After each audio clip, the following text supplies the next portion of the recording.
Do you want to live a life of freedom and adventure? Are you wanting more than the daily grind? Me too. Welcome to the Emma Lovell Show, a place where we talk about living a life you love now. I'm your host, Emma Lovell, and my number one value is freedom. I've spent the last 14 years running a business and traveling the world, and now I take my husband and toddler along for the adventure too. It's possible, and I know you can create a life doing what you truly love as well. This podcast will inspire, motivate, and encourage you to go after your dreams, to create a life you love and to live it now, not wait for retirement or someday in the future. I'll be sharing episodes weekly about how I harmonize business, travel, and self-care. I'll also bring on incredible guests to share their journeys, the wins, the challenges, and how they're creating a life they love. Let's jump in and get dreaming. This is a space for you to manifest a life you love. I would like to acknowledge and recognise Aboriginal and Torres Strait Islander peoples as the first peoples of this place, now known as Australia. I am grateful for the continuing care of the land, waterways and skies where I work, live, listen, learn and play. From here on Yugambeh country and from wherever you are listening, I pay my respects to the elders past and present. Hello and welcome to the Emma Lovell Show. I'm so delighted today to announce to you that I am working on my second book.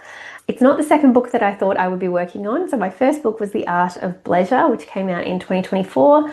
I really thought that I would be releasing a book about retreats, which I will. It's just not this year and it is not this book. My next book is actually a book that I'm co-authoring. I'm essentially authoring, collaborating, I don't know, what do you call it? There's a word, bringing it all together, but also writing. My cousin, his name is Bill Hunter, and I'm writing his memoir. The book is called A Life of Magic, and it is all about this incredible man. He is 102 years old. He's a World War II Navy veteran, and he's a magician.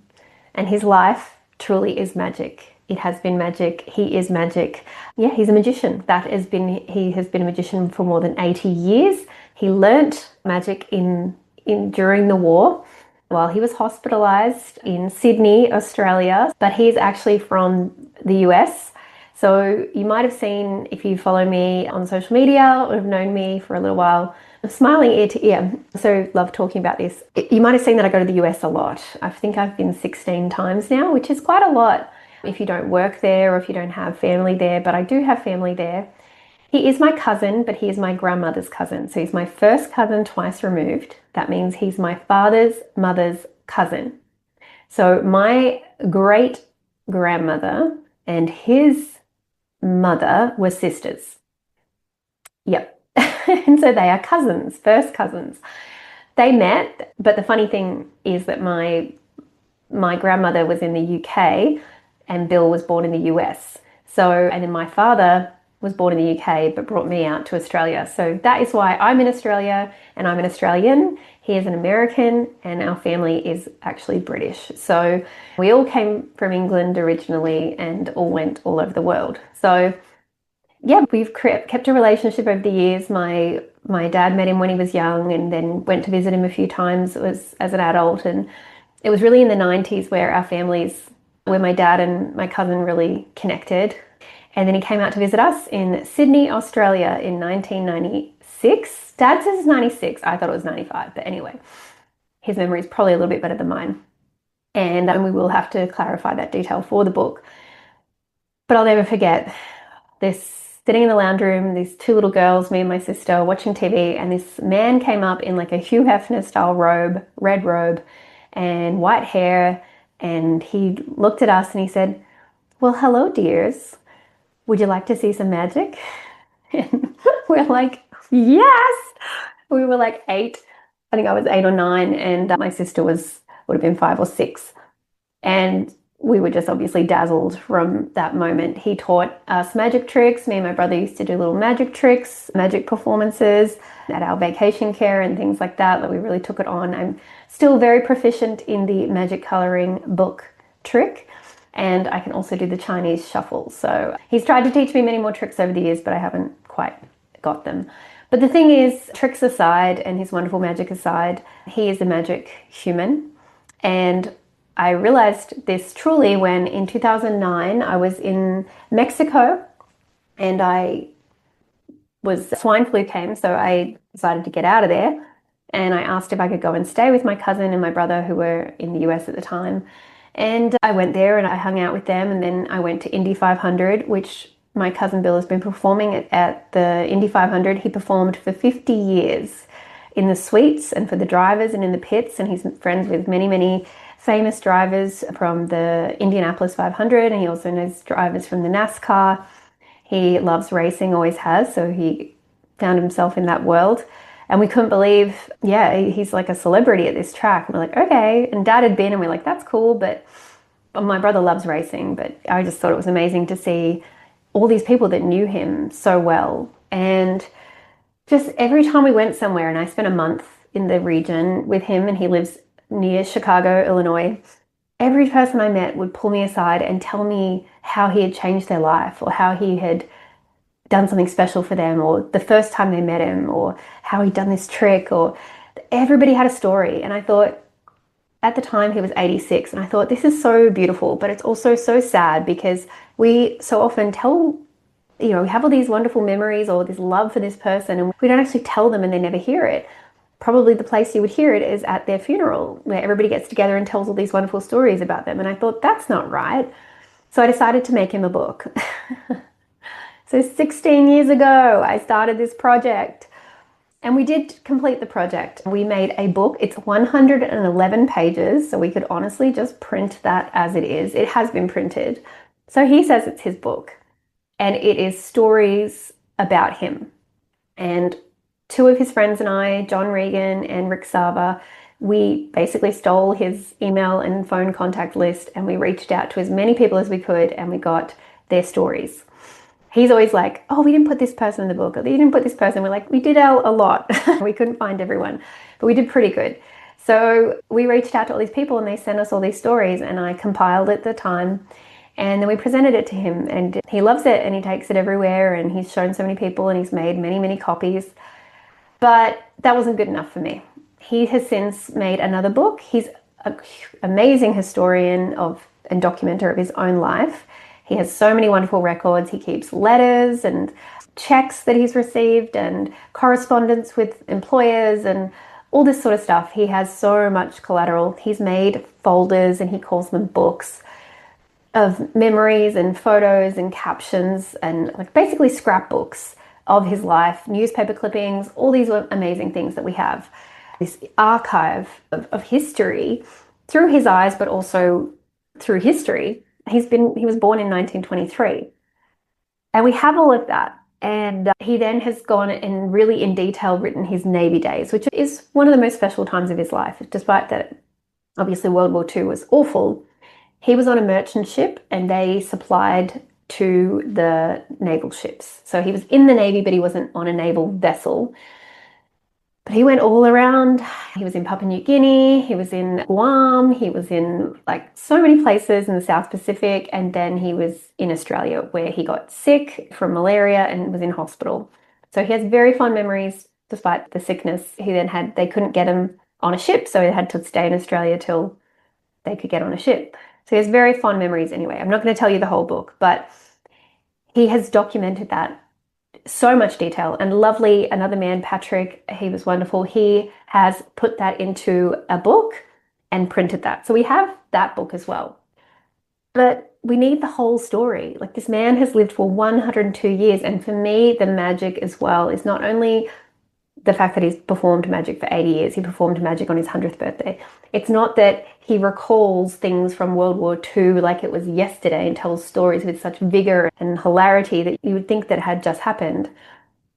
It's just that all these wonderful people that his life has touched, and all these people that have felt his magic, that the magic is not in the tricks, the magic is in the person, and he is it. And I talk about pleasure, combining business and leisure, and he is such a role model for that. Like, he traveled with his magic, he traveled with his work, he did various different roles over the years to live the life that he wanted to live, in places he wanted to live, to travel and see those that he loved. He has just lived such an extraordinary life. He's been to 42 countries and 19 states of the US. He's, I think, or is it the other way around? 19 countries and 42 states. Anyway, he's been a lot of places and done a lot of things. And he's still doing it. He went to Europe when he was 100 and we met up with him and they did a trip to Normandy to see some of the World War II sites. So he's just living some of his best moments in his senior years, and that's the beauty. So I have spent hours recording voice notes, talking to him, collecting all the collateral I could from his house, reaching out to people, getting documentation, and my job is now to bring it all together. And in the book, we are going to predominantly have his voice, but I'm also going to have my voice, telling you some of the backstories or some of the, like this, the fact that, hey, he's telling this story, he's 102. He's also very humble. So sometimes it's, yeah, he told it this way, but somebody else was there and they said it like this. So we have all those other perspectives as well. So I want to bring in some of those friends and family voices so that you get a really full picture of just how remarkable this man is. And this story is really, it's a legacy piece. This book is a legacy piece. It's not, for all my hopes and dreams of his story being a bestseller and on the New York bestseller list, like, that's not what this is about. This isn't a business exercise for me. This is a piece of family history. This is a life wish for him. This is something that he wanted. Let me see if I can play a little recording for you, actually, of him talking about the book. Yeah, so I'll play that at the end. I recorded it so that my hope is that we can turn his book into an audiobook as well. So the long and short of this is I'm writing this book, but I need help. I have created a Kickstarter. We will have the book for pre-sale on my website, my emmalovell.au website at some point, so we'll update the show notes when we have that. Most likely it will be at emmalovell.au/A Life of Magic. The book is called A Life of Magic. It is, I don't know if it's by Bill Hunter with Emma Lovell or if it's the story of Bill Hunter by Emma Lovell. We don't know. Anyway, we're working on it together. It's very much a collaboration. I've got the designer, I've got the editor, I've got the publisher, I've got the printer, I've got it all lined up. But these things cost money, and a lot of money. And it's not about making money, but at a base cost, I've run the numbers to print about 300 copies, which is what I imagine we are going to sell as a first goal to all of his wonderful people. That's going to cost 10,000 Australian dollars. So books are not cheap and you can do an ebook or whatever, but even an ebook, it's design, you have to do the layout, you have to edit it. Editing is a big job and it's not something I can do myself. We want this to be a quality book. We want it to be truly a testament to him and his life. So I want to make sure we do it right and I want to get it structurally right as well as grammatically. So I just can't have eyes for that. So I have an editor I'll work with and she's beautiful and ready to jump in on the project. I'll share all about those people in future who work on the book, but what we need is your help. So Kickstarter, I will put the link in the show notes, but the Kickstarter is Bill Hunter's memoir, Bill Hunter memoir, you could look up, or A Life of Magic. So Bill Hunter memoir or A Life of Magic. At this stage, we have 17 days to go. We have $2,000 pledged. People have sent him checks, so we have about another $1,000 and maybe another $500 that I know of coming. But in order to receive the money, the goal of $9,900, we do need to hit the target. So we need to get to $9,900.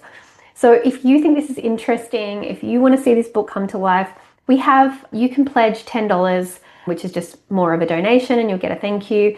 We'll also be sending that Tributes and Memories book. We'll send an e-copy of that. We have A Life of Magic, just the digital book, the ebook. So that's $20. We have the paperback, which is $30. We have the signed book, which is $50. We have a bundle of books. We have the Inner Circle, which you get a few more items. And then we have, which has been the most popular so far, a $500 contribution. You will get the Archivist Treasure. So you will get his Navy book, you will get a clippings book that he has handmade. You get, of course, the ebook, you'll get your name printed as a legacy backer. You'll get 5 copies. So that I'm also going to be sharing some of the behind the scenes interviews.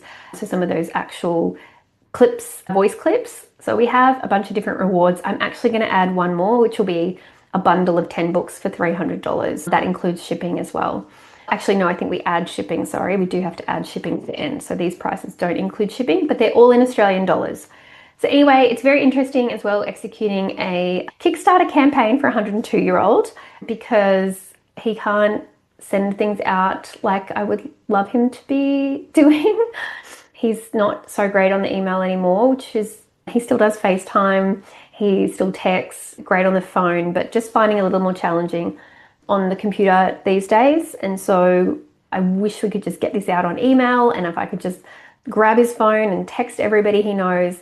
But it's also the challenge of getting people to understand what a Kickstarter is, and that it is essentially a pre-order. You're essentially buying the product before it comes out, which is what I did with my book. 3 months before we did a pre-sale.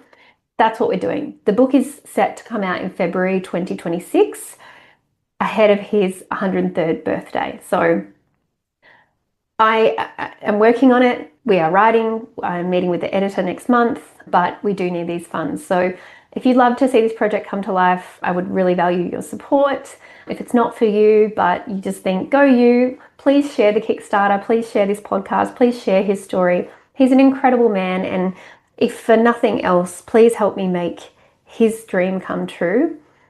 Help me fulfill this commitment that I made 16 years ago, that I would write him a book.